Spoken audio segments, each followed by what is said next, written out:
So everybody was bitching about how difficult it was to get to the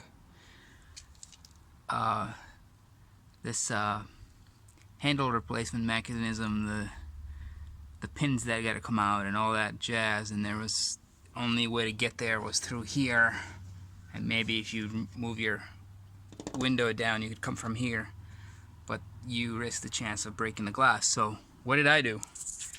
I was like, fuck it, Jeep's junk anyway. So what I did is that's what I did. Okay, made myself room, and then 15 minutes later, that's what happened.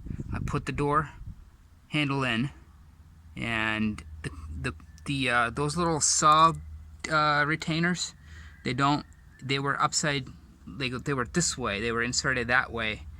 The replacement came with a pin installed the other way around, so now they were easy to put in. They went this way, and if yours don't, take that pin out and reverse it, and that way you can easily insert that here. And it was hard to insert, so what I did is I put the screwdriver in like this, and then I wedge it in, and then I got to 3 teeth on that one, and I'm stopped on the second one here. It just won't budge.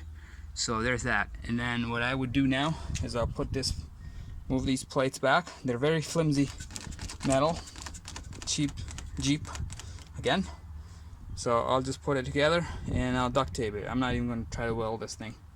It's not worth it. But there you have it, folks. Problem solved. Weld the fuck out of this thing. It's not structurally sound door anyway, so what do you guys care? Bye. Now look, this is the other door, how easy it makes to get to it. So this time I cut just one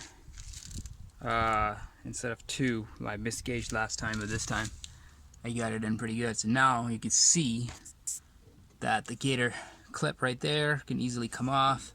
You just pry right there. And on the other side you do the same right there, and you're good to go. On this side I'm only replacing it because I'm trying to match the other side. I got the chrome.